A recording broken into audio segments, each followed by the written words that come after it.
Previously on Alan Wake, Alice has been kidnapped. Alan, please help me. Alice? You'll do exactly what I say if you ever want to see your wife again. I can't tell anyone except my agent Barry. Damn it, Barry, they'll kill her! You're my best friend, and I'm worried that you're not right in the head. The ransom is a manuscript I supposedly wrote that's coming true before my eyes. It happened just the way it was on that page. So dark. I have found only a few scattered pages. I want the entire manuscript. The deadline is in 2 days. I found Mr. Wake's pages. Good girl. How the hell did she get her hands on the manuscript anyway? I don't know. She's resourceful. I told you you were too hard on her. Listen, I found out all sorts of interesting stuff while I was digging around. Yeah. Mr. Wake, it's Sheriff Breaker. We have an FBI agent here, Agent Nightingale. FBI? He's anxious to see you. You'd better come to the station. Okay, I'll be right over, Sheriff. Let's make this quick, huh? Help you folks? Name's Randolph. I'm the manager. We're looking for Rose. Works as a waitress down at the diner. Rose, sure. Nice girl. Who wants to know? I'm Alan Wake. The writer, huh? I heard on the radio you were visiting. Well, I'll show you her trailer. That Rose, she's a nice girl. Always pays her rent on time. As I was saying, Al, I found all sorts of weird stuff from the local newspaper's archives. This place is crazy. Disappearances, mysterious deaths, urban legends come true, and get this, most of this stuff takes place around Cauldron Lake. Well, you ain't wrong, mister. The Indians thought the lake was a doorway to the underworld. I'm the God-fearing type myself. I don't hold with that sort of thing. Yeah, okay. Anyway, there was an island there owned by a guy called Thomas Zane. Now, some of the articles I found about him make him out to be a famous writer, but I ran a bunch of searches, couldn't find a single thing he wrote. Zane was heavily into diving, so much so that the place came to be called Diver's Isle.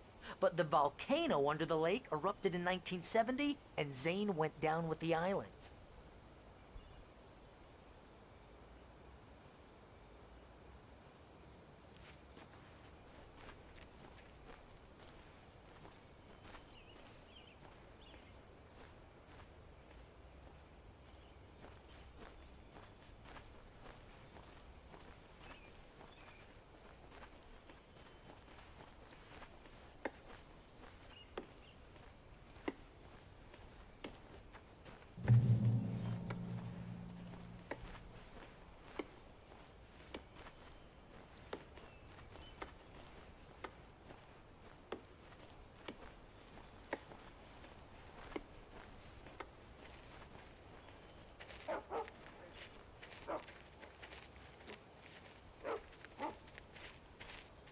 Yeah, how about that? It was there in the morning, as if it had fallen from the sky. But it would take a tornado to lift something like that. We're damn lucky it didn't crush any of the trailers.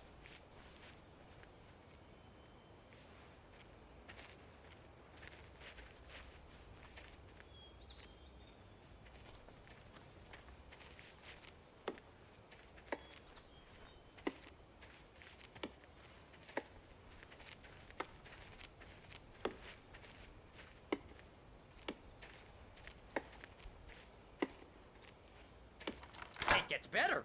A local girl, Barbara Jagger, drowned in Cauldron Lake just a week earlier. They were lovers. Sure, Jagger's a local spook story. The Scratching Hag comes for you in the dark. Childish stuff like that. Anyway, Al, I'm just getting to the best part. All of the articles about this stuff were written by Cynthia Weaver. I asked around, and she's that crazy bag lady you met. What, the lamp lady? She can be a little loopy, but she's not homeless or anything. Yeah, anyway, she knew both Jagger and Zane before they both died, and she had some kind of a breakdown.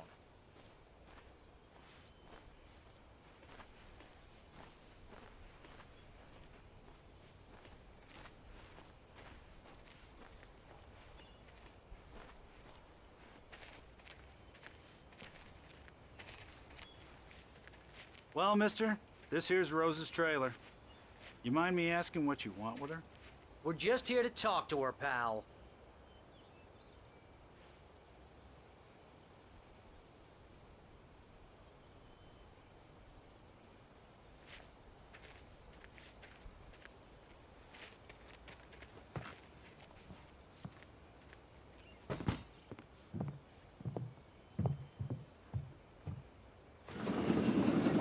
to...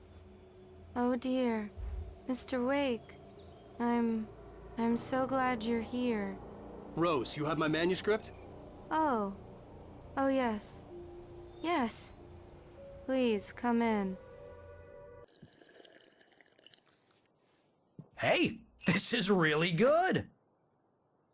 Rose, Yes, my manuscript. I really need it. I understand. I know what you need. A muse to inspire you. Oh, for Barry? She doesn't have anything. Yeah, hey, Al? Al, what's... Oh... Barry! What? What?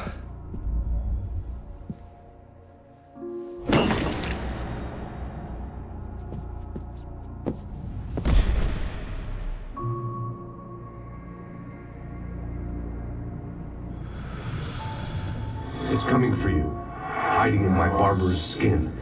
I'm too weak to stop it. You must turn the lights on.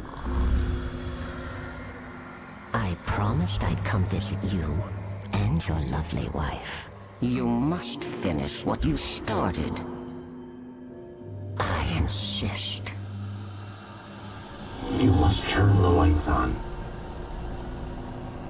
Turn the light on. Back to work, boy.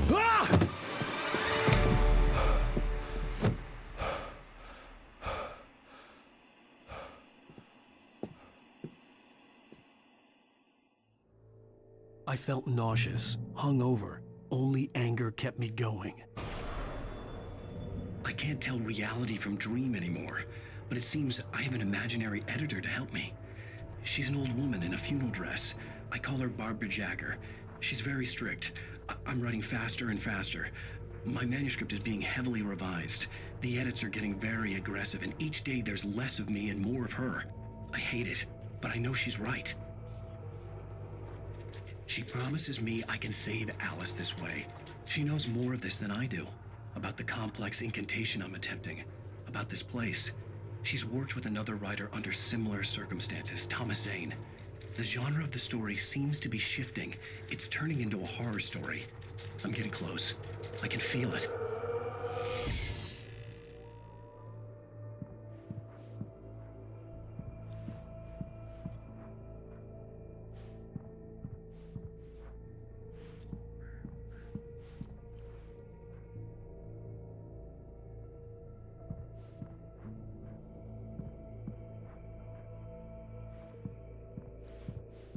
Rose took a day from me. I had less than 12 hours left to meet the kidnapper. All I could do was get Barry into the car, work something out once I got on the road.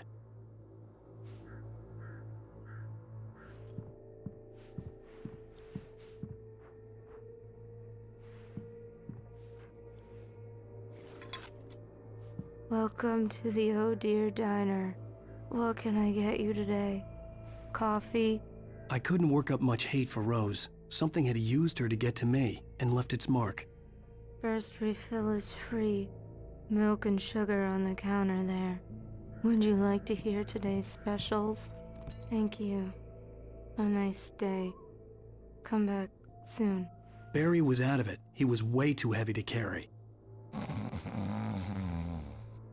You're right. I deserve more money.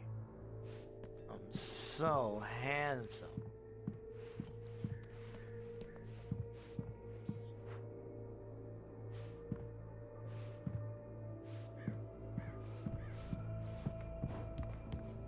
My gun and flashlight were gone. I'd have to find a way to get Barry into the car as quickly as possible. There was no time to waste.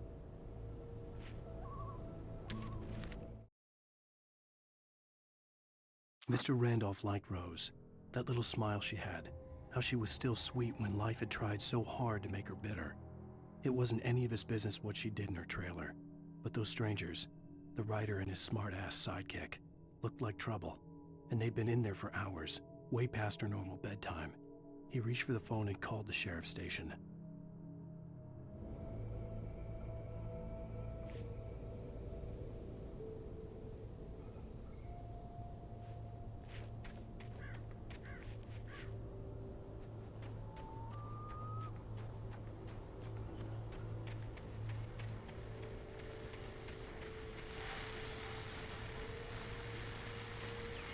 I just stepped outside to catch a breath of fresh air, and let me tell you, the weather's getting heavy. Nights like this make me especially glad I'm here talking to you and not home in bed. Once the weather takes a turn like this, I can't sleep at all. It's all tangled bed sheets and dark thoughts, punctuated by the occasional plunge into nightmare. Is it just me? Well, perhaps it is. But I hope I can make the night a little bit easier to get through. Caller, you're on KBF FM. Hey, Pat, it's Walt Snyder. What's on your mind, Walt? Well, I am the way you are, but, well, I can't sleep either, you know? I just been staring out the window here, trying to make sense of it all, but, I ain't been drinking either, you know? Well, you sound like a man with a problem, Walt. I had a, argument with Danny, Danny, and, then I got in trouble with the law, and, I'm just, well... I heard something like that, Walt. Yeah, well, he's, Danny's my best friend, and, they let me out on bail today, and now I'm just alone here at the window, waiting. Man, and there's something in the air tonight, man. I was just outside looking up at the sky above our broadcast tower thinking the same thing. What are you waiting for, Walt? I don't know. Something's gonna happen. I think I better go. Well, Walt, maybe... No, thanks, Pat. Well, good luck to you, Walt. Hang in there. Let's take a little break, folks. This weather's really something else, huh? How can I be sure? You'll walk away. Why do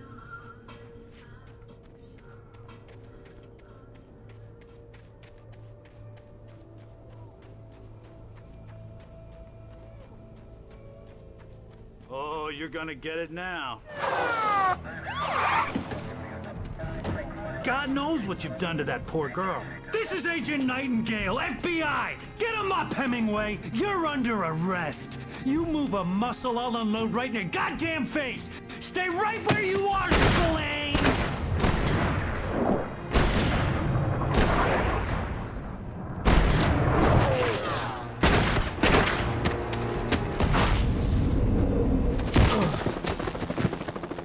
What are?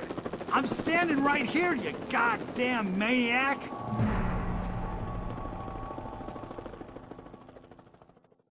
I hated to leave Barry behind, but there was no way I'd miss my appointment with the kidnapper. Give it up, Mr. Wake! Come on! Take it easy on him! Get after him! Don't let him get away! Move it! Move it! Move it! I'll have your job if you let him get away!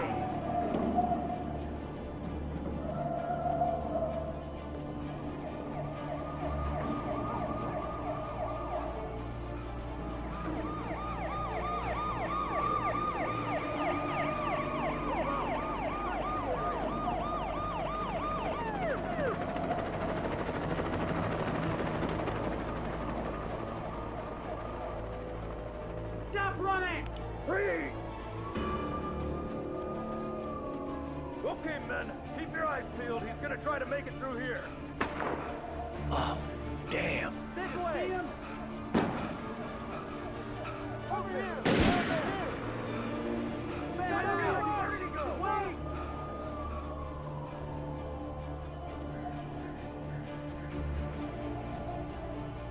God damn it! Where did he go? He slipped away. Keep an eye out.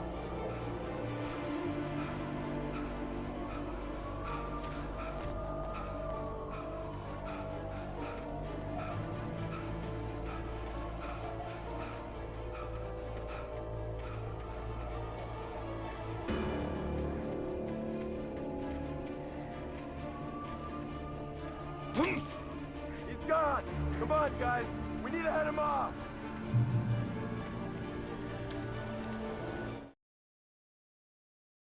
For decades, the darkness that wore Barbara Jagger's skin slept fitfully in the dark place that was its home and prison. It was hungry and in pain. It dreamed of its nights of glory when the poet's writing had called it from the depths and given it a brief, terrible taste of power and freedom. The rock stars had stirred it from the deep sleep the poet had sunk it back to in the end. When it sensed the writer on the ferry, it opened its eyes.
Search the area!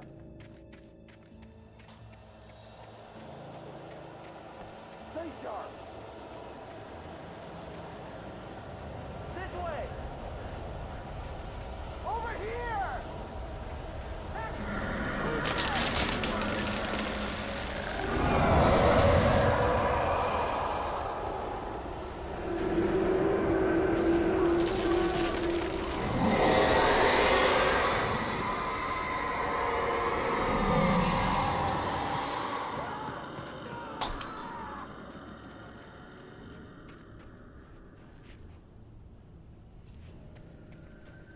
This horror was everywhere I went, circling me.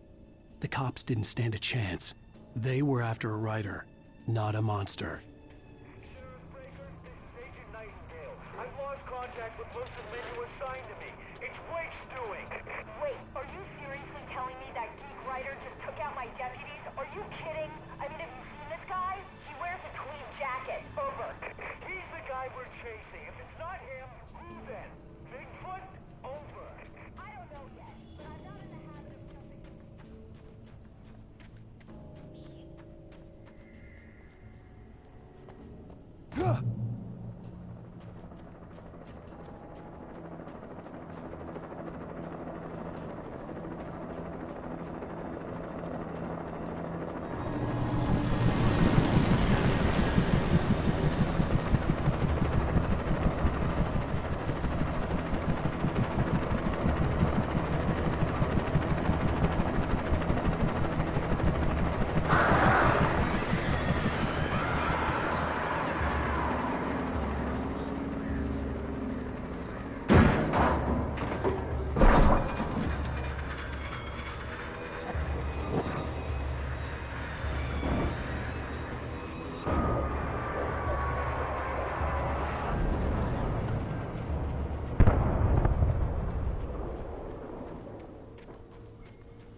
This is James. Mulligan, Thornton, come in. Over. Thornton here. James, we got both Wheeler and Rose in custody. They didn't put up a fight or anything. Why, they were... Hey, what are you... Come on! Sit down and give me that. James, Mulligan here. Over. Go ahead, Mulligan. Over. We got Wheeler and Rose here. Wheeler's drunk or hopped up on something. Speaking of which, that Fed had a pretty distinctive whiff of Otis Scotch about him, if you know what I mean. Over. I don't have anything on that, Deputy Mulligan. Over. Well, whatever. Anyway, Rose is just being plain weird here. You better get Doc in to take a look at both. Over. Gotcha. You better get them here quickly. The Fed's gonna want to interview Wheeler. Over.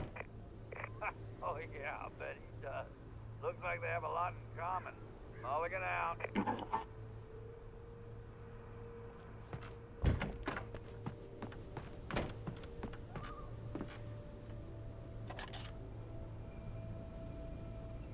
I could see the lights of the radio station in the distance.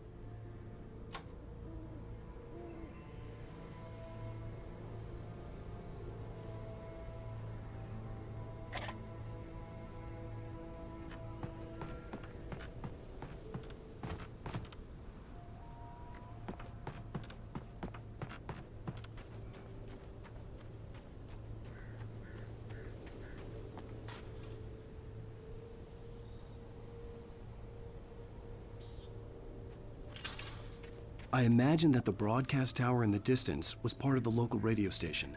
Maine seemed like a decent guy. Perhaps he could give me directions to the coal mine.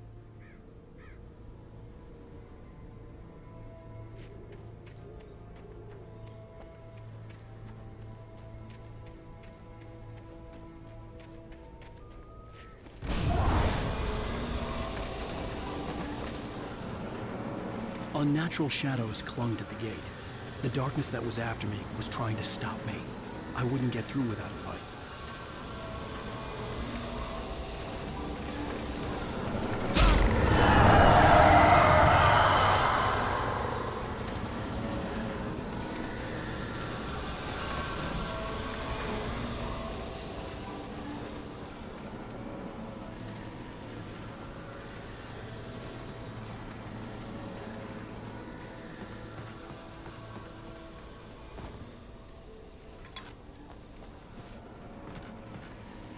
There was no power to the searchlight.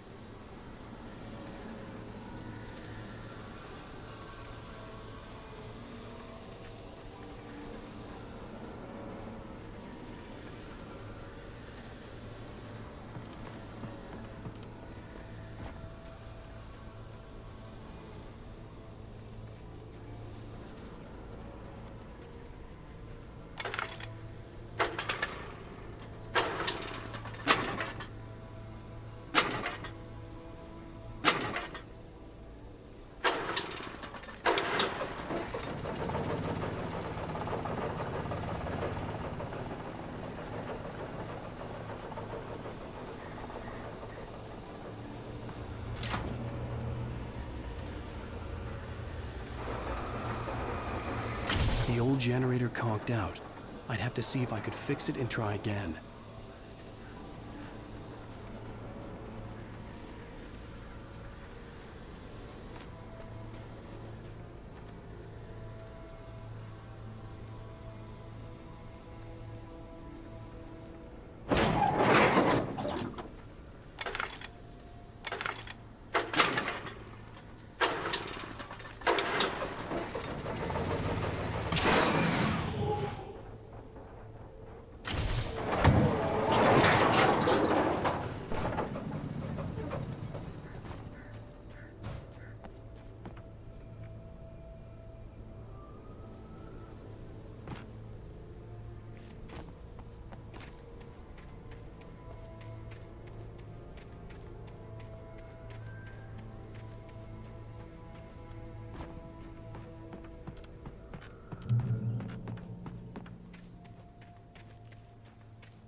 It took me a moment to recognize the flashbang grenades.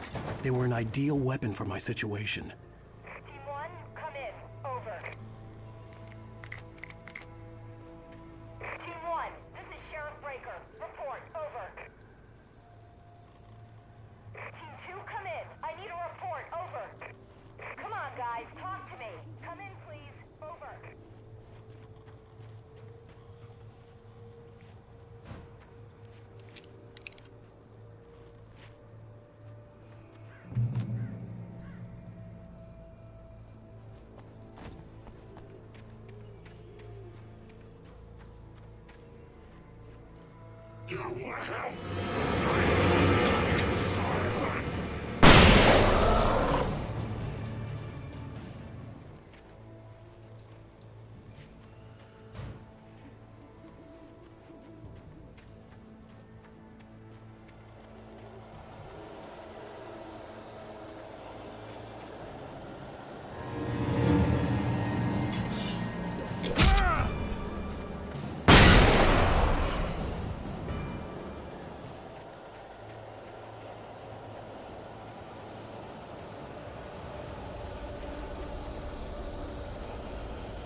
And here's another call. You're on KBF-FM with Pat Maine. It's Milt Peabody, Pat. What's on your mind, Milt? Well, I live near the trailer park, Pat, and there's a big ruckus going on over there. Well, that's just up the road from me, too. What's going on, do you know? I don't know, but there's a bunch of police cars there, lots of sirens, a helicopter buzzing around, and I think I heard some gunshots. Gunshots? Yes, sir, like from a pistol. So can you find out what's going on? Because it's just next door and they're popping off guns there. They're still shooting? No, it was maybe 10, 15 minutes ago. It sounds serious, Pat. I'm telling you, it don't sound like no party. Well, I'm certainly going to give the station a call, Milt. Okay. You'll hear it here as soon as I hear from them. Okay, thanks.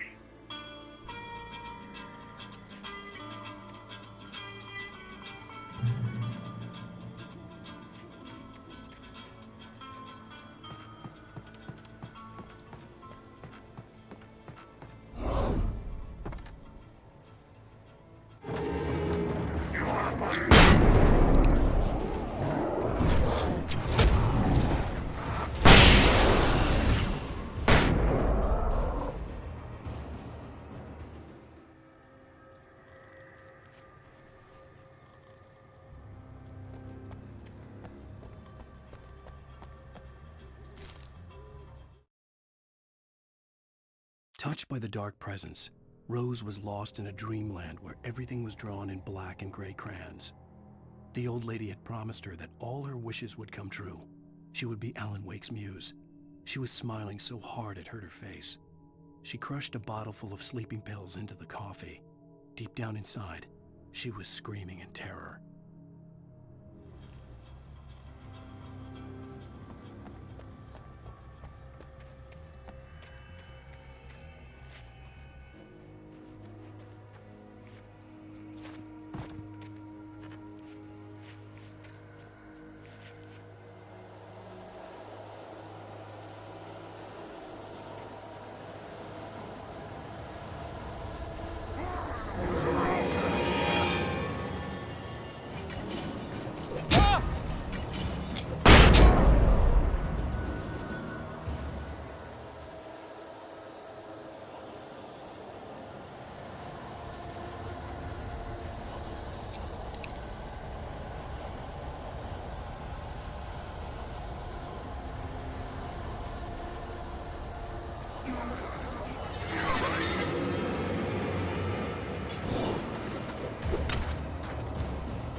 I hope Maine could lend me a car to get to the coal mine.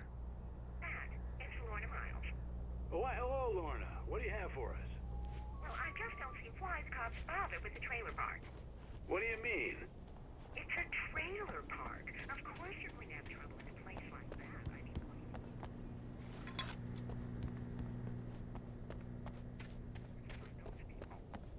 Well, let the trains sort themselves out.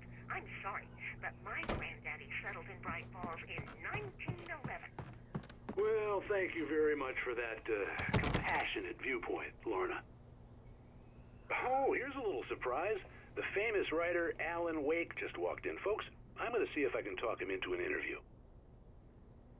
Come on in, Mr. Wake. Oh, I'm so glad you could find the time to do this, Mr. Wake.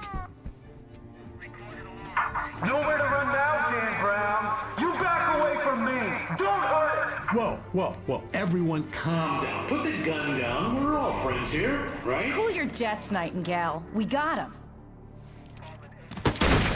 Judas Priest! What the hell's the matter with you? There's a civilian in there.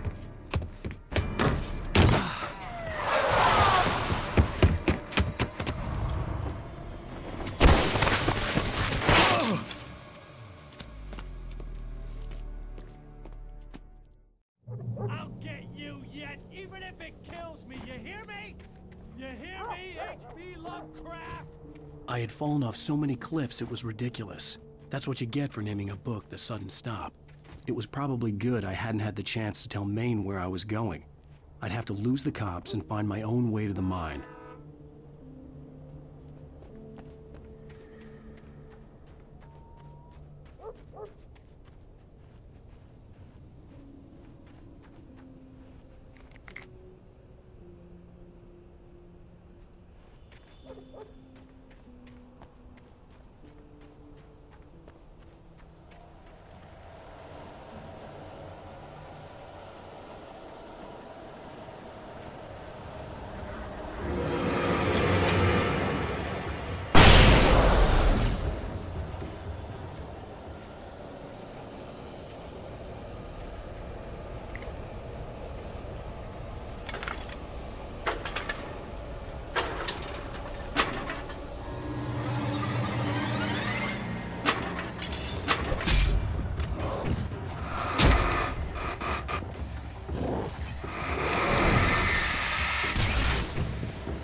I'll get you yet, even if it kills me. You hear me?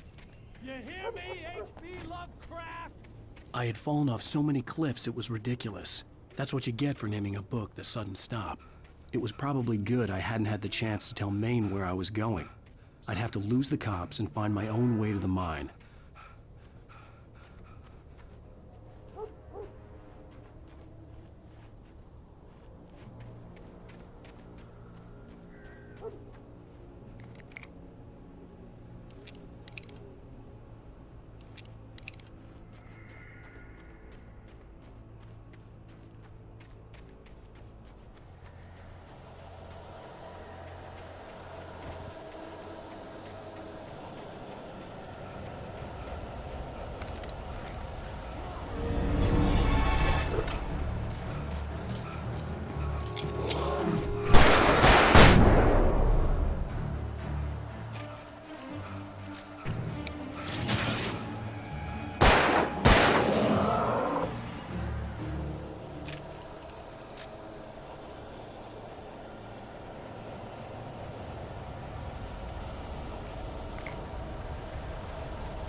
There was no sensible reason for the power line and work lights to be here. It was almost as if they had been left for someone like me to use.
The bulldozer's engine roared to life. Mud and rocks flew as it fought for traction.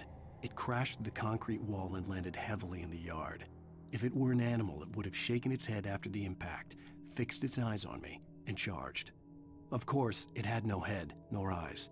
Shadows crawled on its form, twisting it into a monster. Then, it came for me.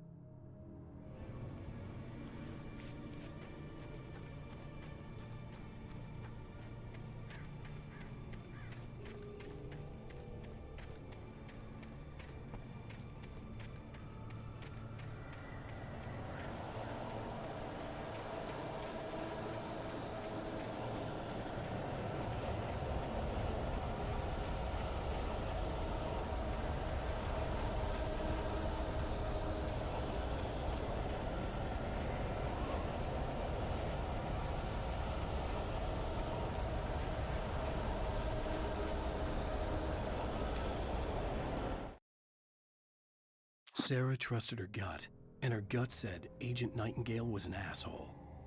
He felt wrong, and it wasn't just the smell of stale booze. It was in the way he flashed his badge, pulled rank, the look in his eyes when he wanted answers. Where was Alan Wake? What was this about an accident? Where was his wife? And most importantly, why did she let Wake go? He wouldn't answer her questions. Federal business was all he'd say.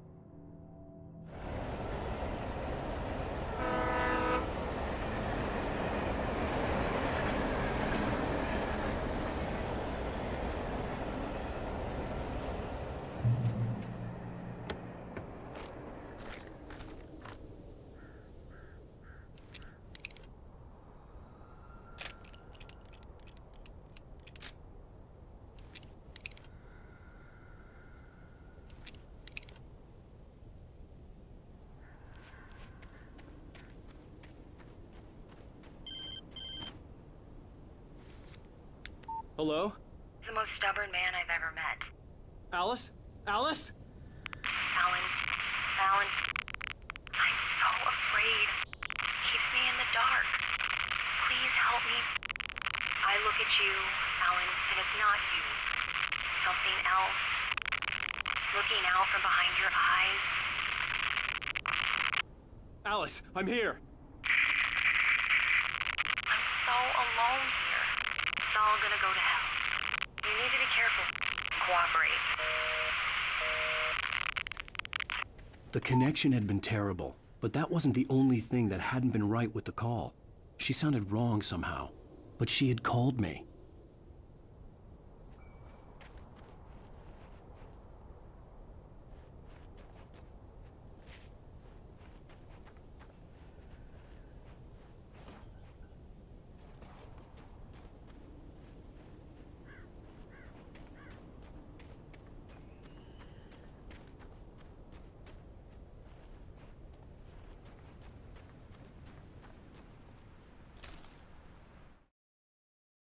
The pipe wrenched itself loose from the bridge's steel framework. Wrapped in darkness, it floated in midair, twitching.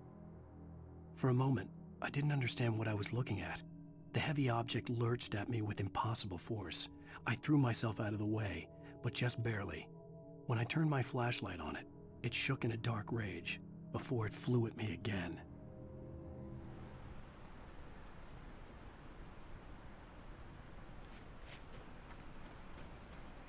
I could see a railway bridge up ahead and a warehouse of some sort on the opposite shore. I hoped I could find a car from there.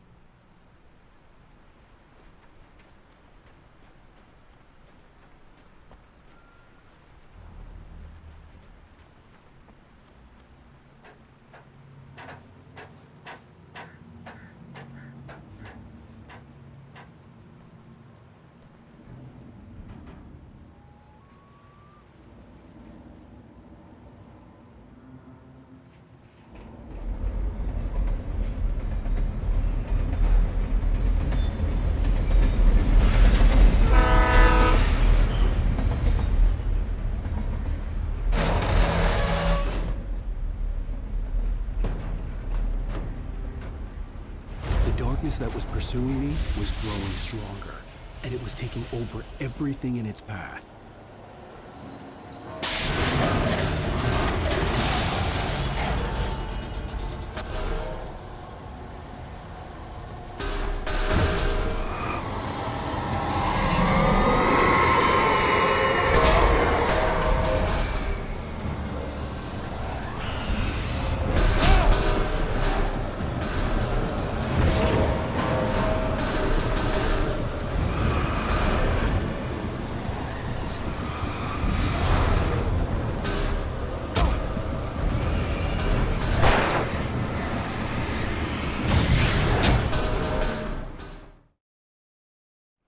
hoped I could find a car from there.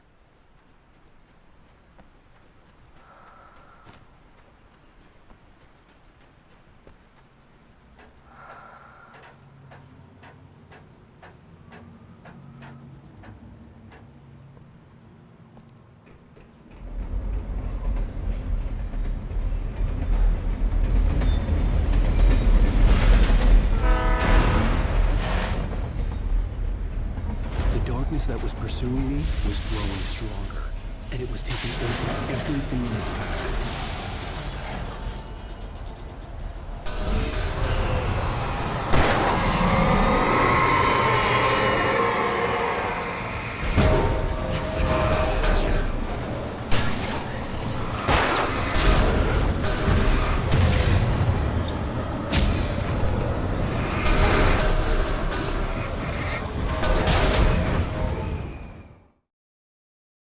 I hoped I could find a car from there.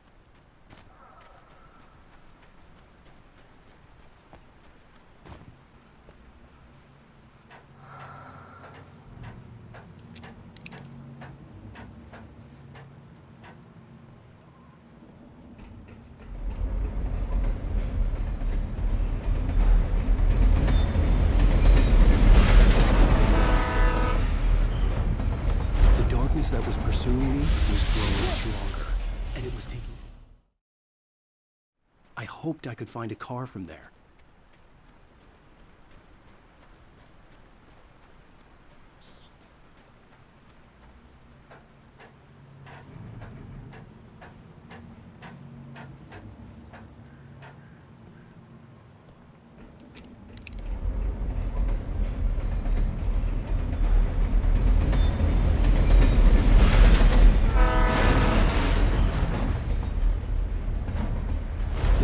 That was pursuing me was growing stronger, and it was taking over everything in its path.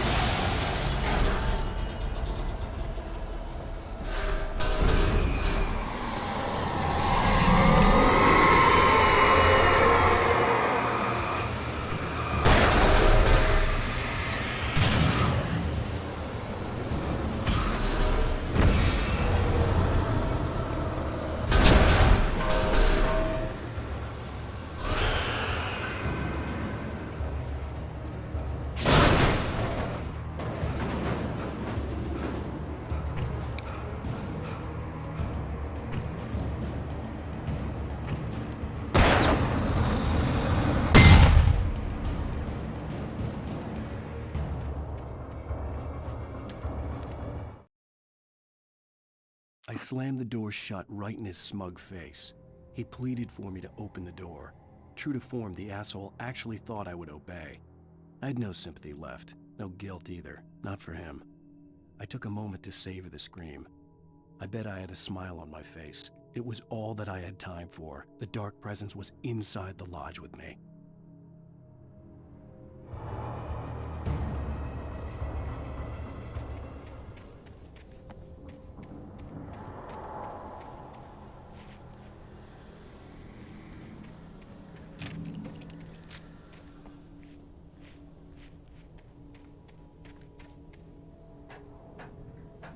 As a teenager, just starting to get interested in writing, Stephen King had been a source of inspiration to me. I thought about all the inanimate objects that had come to life in his books. No one is safe in a good horror story, certainly not the protagonist. That's what makes them fun. This was anything but. The darkness could possess anything, and it was getting closer.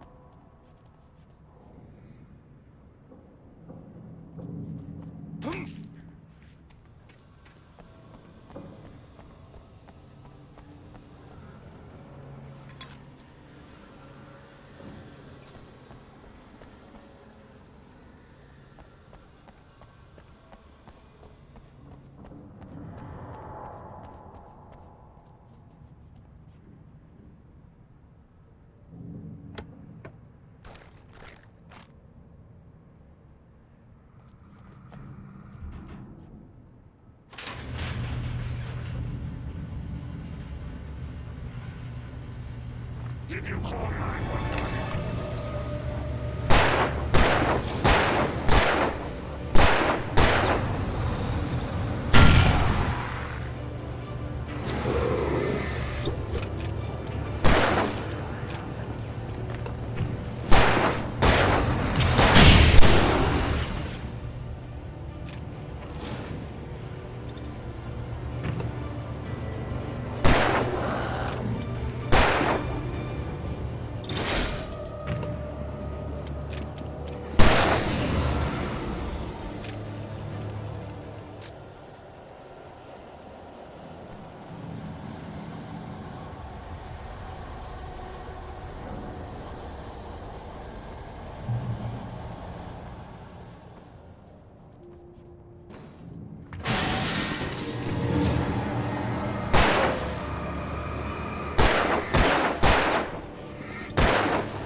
We take the facts of our existence for granted, unaware that they are merely a thin veneer of desperate self-delusion, covering a vast cosmos of madness and horror.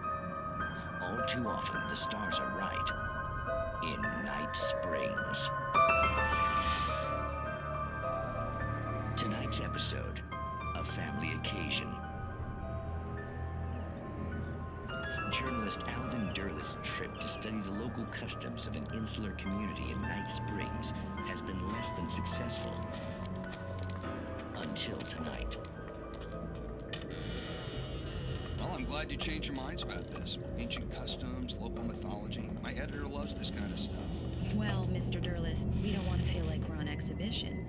But you have demonstrated the seriousness of your intent. Oh, I am serious. Really, just do your thing. I'll stay out of your way and observe. Actually, I thought you could assist us. I'm afraid we are a man short. It would provide you with an intimate perspective. Could I really? Of course, Mr. Derleth. Well, I guess that's the least I... What would I have to do? Oh, here. Let me show you with a kiss.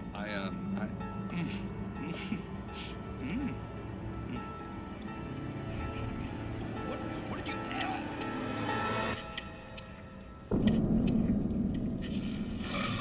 Oh, Mr. Derleth, you have well pleased Nixie Perka, the dweller in flesh. Your body shall host his 1,000 young, and all shall be glory.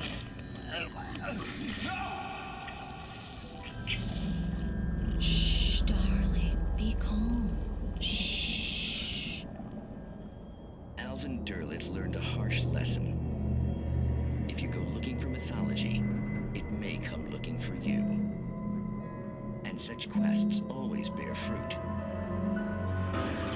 Night Springs.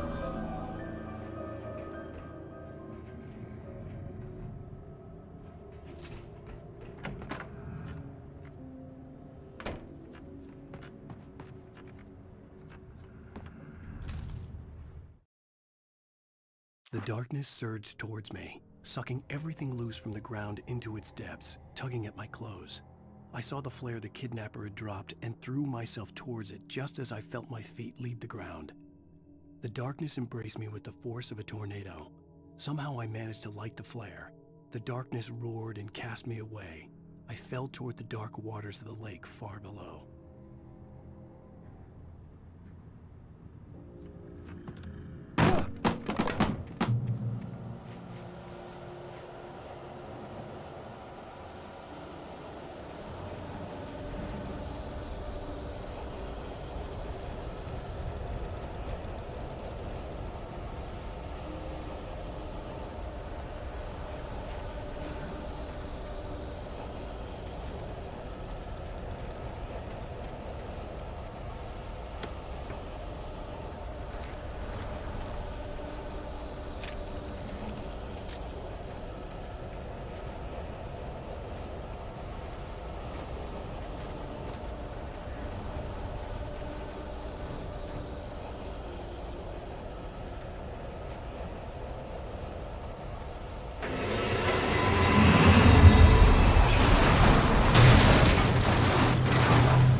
never been this glad to see the sunrise. I had a couple of hours to get to the coal mine.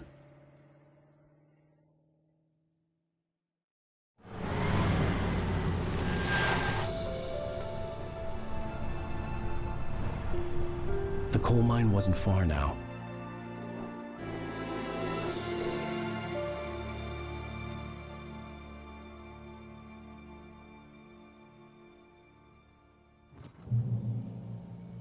Today, I would meet the kidnapper, and he would give me Alice. I wouldn't give him any other choice. A drowning man will clutch at a straw.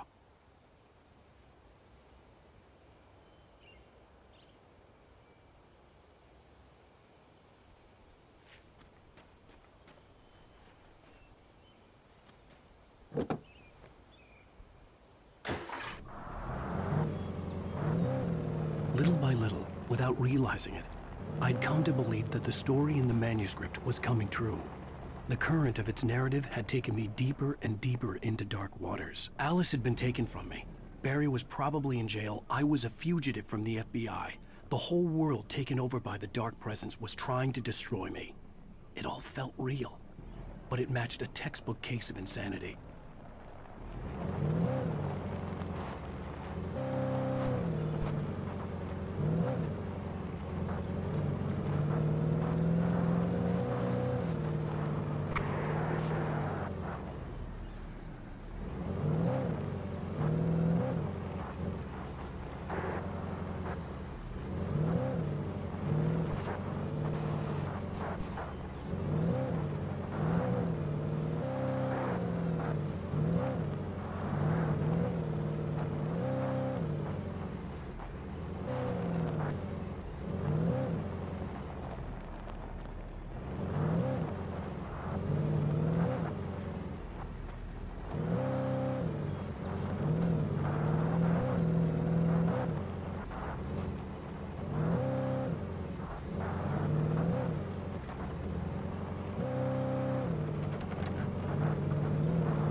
This is Pat Main, and you're listening to KBF-FM. Folks, I want to apologize for kind of abandoning you to that looping music track last night, but I was detained. You see, I encountered a big-shot G-man with an itchy trigger finger who could use a lesson in manners and a boot in the ass, not necessarily in that order either. Now, folks, I know I'm not being very informative here, and I apologize for that. I really should just keep quiet, but I'm just so peeved right now, because some people just shouldn't be carrying badges. And I'm just glad that our Sheriff Breaker was there to straighten things out. And if someone I met last night is listening, let me just say, I'm sorry if my mouth got you in trouble. I'm pretty sure you're not the bad guy here. Godspeed, son. I hope you know what you're doing. Now, on a lighter note, I'll be talking to Dr. Nelson all morning. But first, a little music.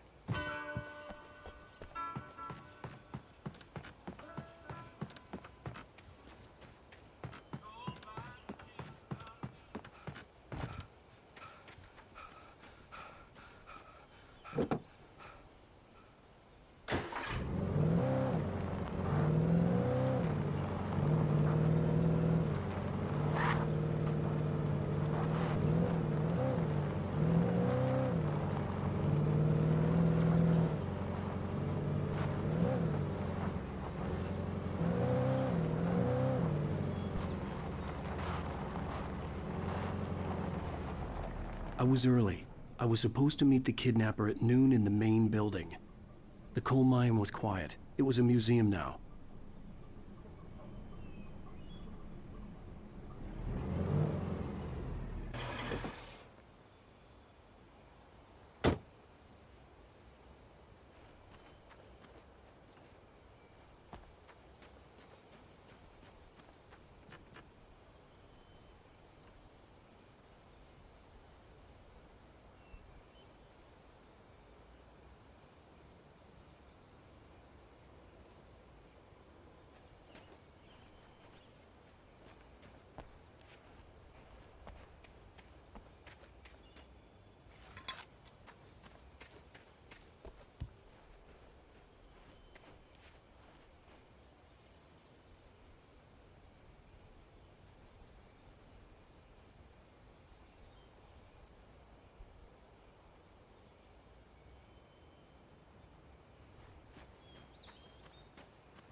With Nightingale gone and the night wind blowing in through the broken studio window, Maine stared at Sarah.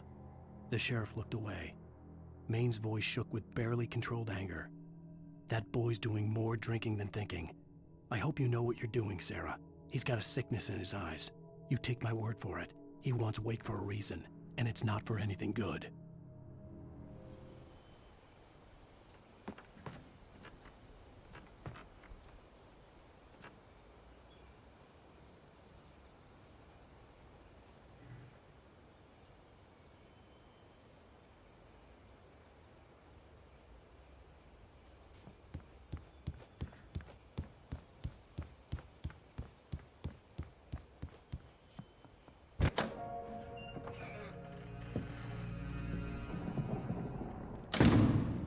I didn't want to go outside. Cops had to be looking for me. The noon sun turned the place into a sauna. The day dragged on. Different scenarios ran through my mind. Ways of how I'd torture the kidnapper to get Alice back. Or the different horrible things he could have done to her. I imagined her dead. I had no way of knowing she was still alive. It was killing me. I was running on blind hope. It was all a waste of time. The bastard never showed up.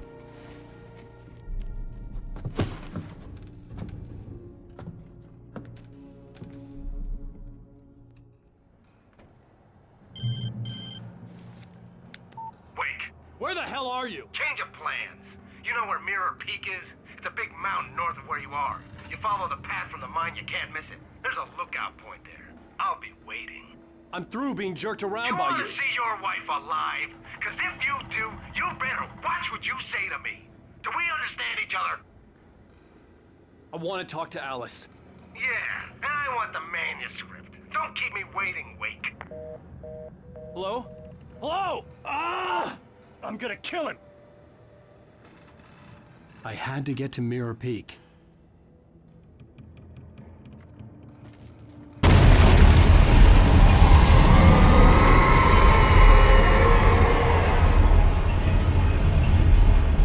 It was close, maybe closer than ever before.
When Thomas Zane fell for Barbara Jagger, it happened fast.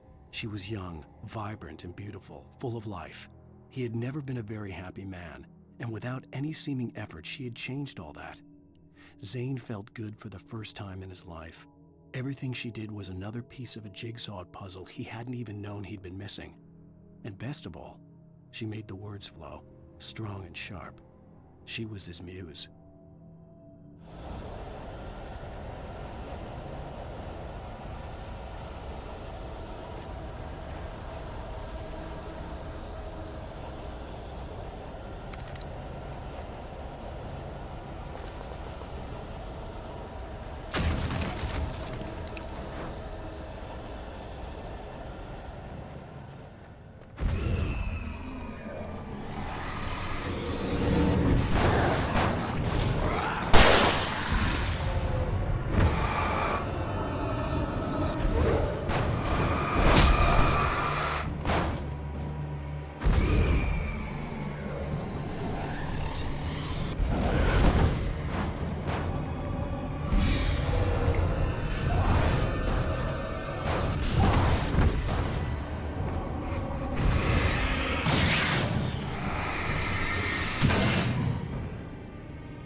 The only way to reach the hillside ahead was to go through the building. I had to find a way to avoid electrocution.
Some of the taken retained echoes of their former selves, but these were just the nerve twitches of a dead thing.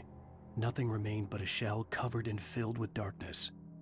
In most cases, these puppets were enough for the purposes of the dark presence. But for anything more elaborate, as with the writer, it was different. It needed his mind. And so rather than taking him over completely, it merely touched him.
There was no way the flashbang grenades were standard power company equipment.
I stared through the bars of the jail cell.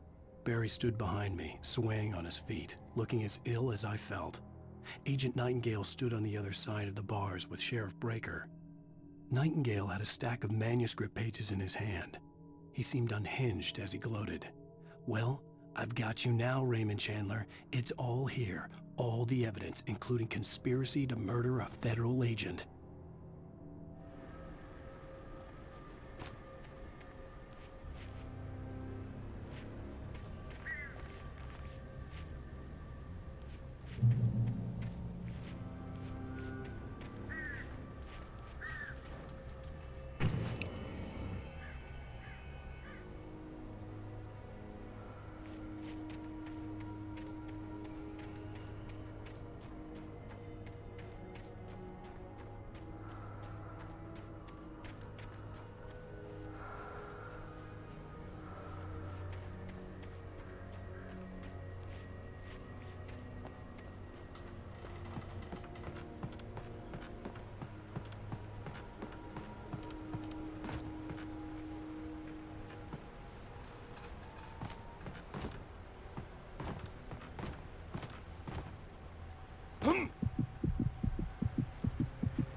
I had no real plan.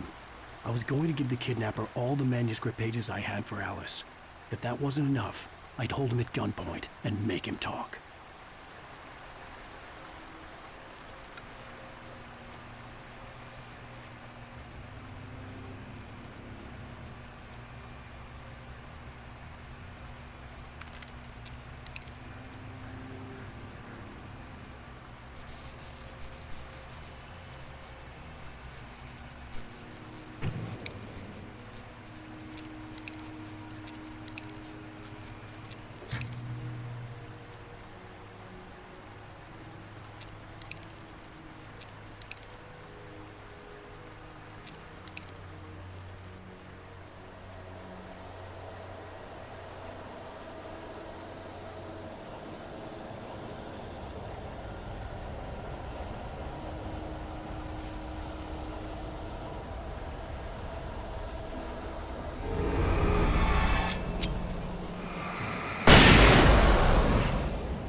I had no real plan. I was going to give the kidnapper all the manuscript pages I had for Alice. If that wasn't enough, I'd hold him at gunpoint and make him talk.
I had no real plan.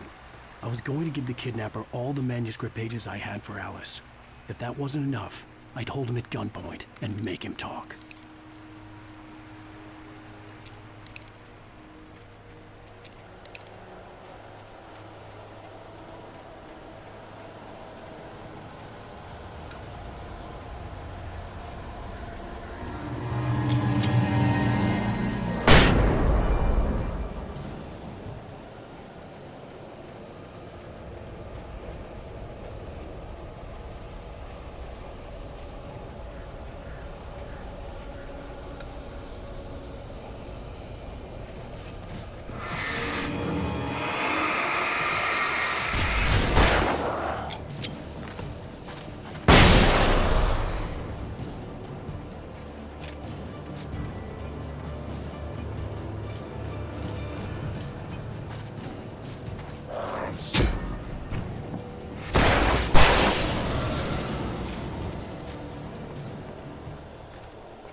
The dark presence was moving ahead of me in the same direction I was going. A cold feeling settled itself in the pit of my stomach.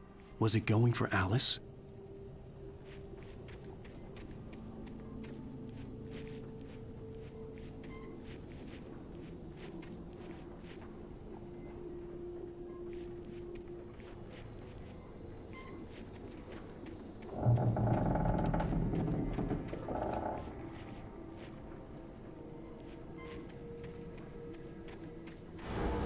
The graveyard shift may cause cancer.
The place was dead, a ghost town.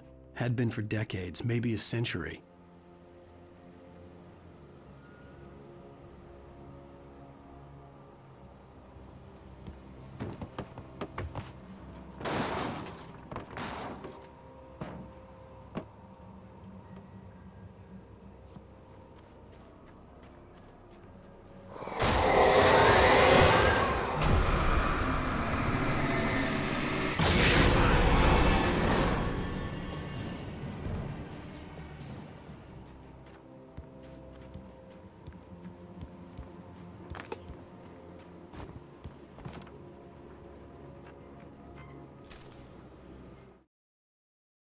Things were never as simple in real life as in fiction. I had lost count of the times I had wished there'd be a clear reason for my writer's block. Something to fight, something to lash out on. There wasn't. I was filled with doubt. I was nothing like the hero in my books. Alex Casey had gone through his life with single-minded determination, never wavering from his goal. Even now, I was angry at myself, angry at Alice, angry at Barry. I was fumbling and I had no plan.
Anything outside of writing is a struggle. I feel ill. I managed to make my way downstairs. There's a shoebox filled with books and papers by Thomas Zane. It's very hard to focus, but I managed to read some of it. He's a poet, and a good one. He writes of muses and creators summoning fabulous things from a magic lake, using his powers to shape the world of a realm of gods and dreams and demons, dark things that wait for a chance to slip through, wearing the flesh of men as disguise. Zane writes about himself, his girlfriend being taken over by a dark presence, about growing scared of the lake. Zane believes it's a mirror to the gaping void of darkness above, where some Lovecraftian presence lurks. I crawl back upstairs. I'll borrow these things for my story. They ring true. They fit.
The kidnapper had sent me a text. The message was full of spelling errors and insults. It was telling me to hurry up.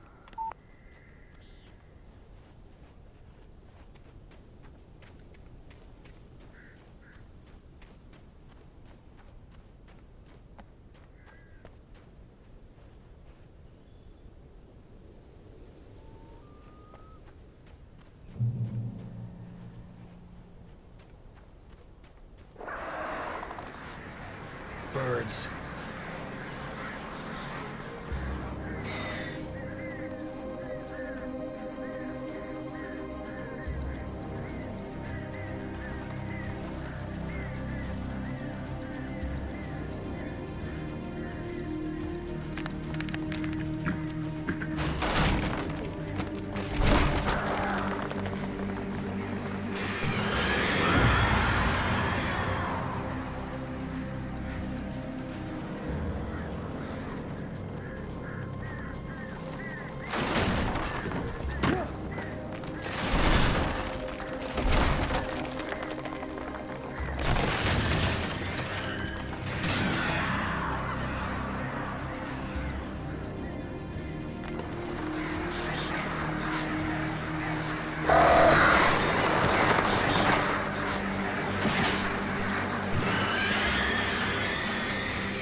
Without warning, the headache stabbed at my brain.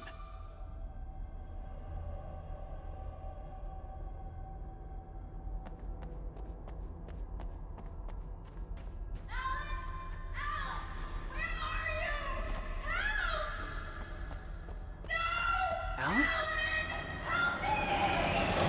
Alice?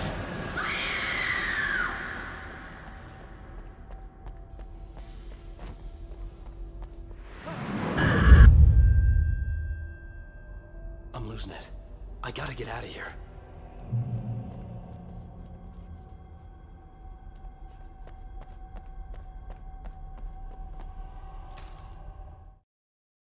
The hunters were big, thick-set men, confident and at home in the woods.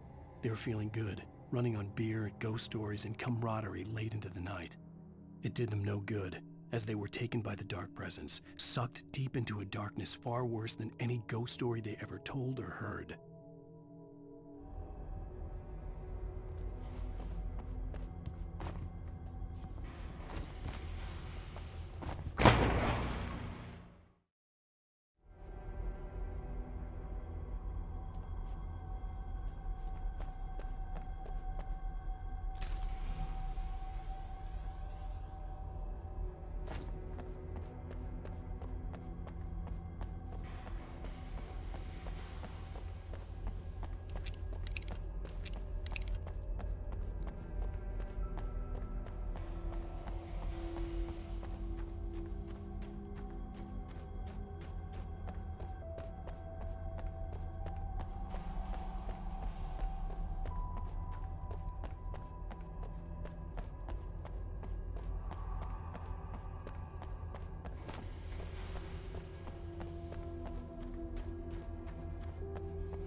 Even behind the closed doors and curtains of his grimy room at the Majestic, the local motel, Nightingale could feel the locals' eyes on him, the unrelenting pressure of their judgment. He forced it out of his mind. For all he knew, they could all be under Wake's spell already. You do what you have to do to get the job done. He took comfort from the bottle in his hand. Please, he thought, just let me get through this.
I'd have to make my way up this mine shaft in order to go on.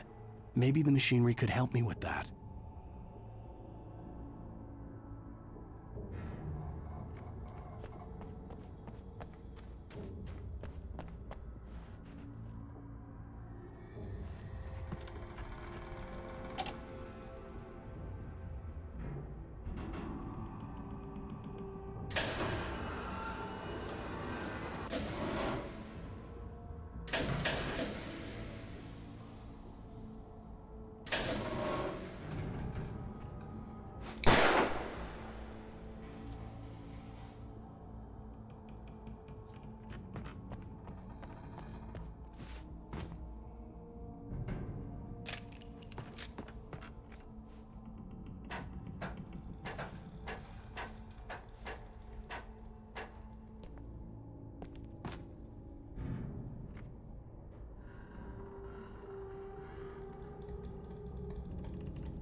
Lightning flashed behind the windows of Cauldron Lake Lodge. Tor Anderson laughed and held the steel hammer above his head. Nurse Sinclair was trying to calm him down without success. Tor grinned madly and shouted, "My hammer's up. Here's a friendly poke from Molnir, wench." He brought the hammer down with all his might on Sinclair's head. "We're on a comeback tour, baby."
Maud had checked all of Stucky's rental cabins.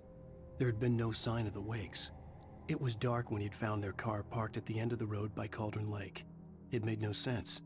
They must have taken a wrong turn, but there was no sign of them, and the car had been there for hours already. Frustrated, Mott stood on the rotten ruin of the footbridge that had once led to Diver's Isle before it sank beneath the waves years ago. The boss wouldn't be happy.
could see Cauldron Lake. I thought I could make out the spot where the island and the cabin had been. There was a light near it. It had to be a boat.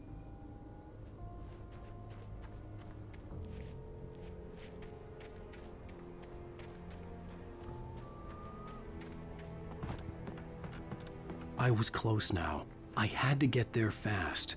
I dreaded what I would find. I tried to hold on to Alice, but her form melted away. I was losing control. Dr. Hartman stood in her place. I wanted to hit him, but my arms were jelly. He smiled. It was a reassuring smile, and I hated him for it. I had to give you a sedative. Don't fight it. You went through another rough period. Right now, it's very important that you stay calm. We don't want you to have another episode. You're a patient at my clinic. Have been for a while now.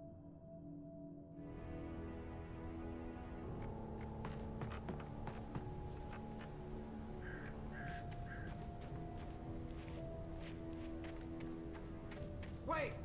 Are you? Wake? Hey, I'm here! I'm coming! No! Get away! Sorry. Please, late. The boss didn't know who he was messing with. I didn't know. I swear, I didn't know. We don't have his wife. We don't know where she is. She's probably drowned. We just said we had her to make him play ball. You see? To get him writing for us. Please, oh, I'm sorry, please.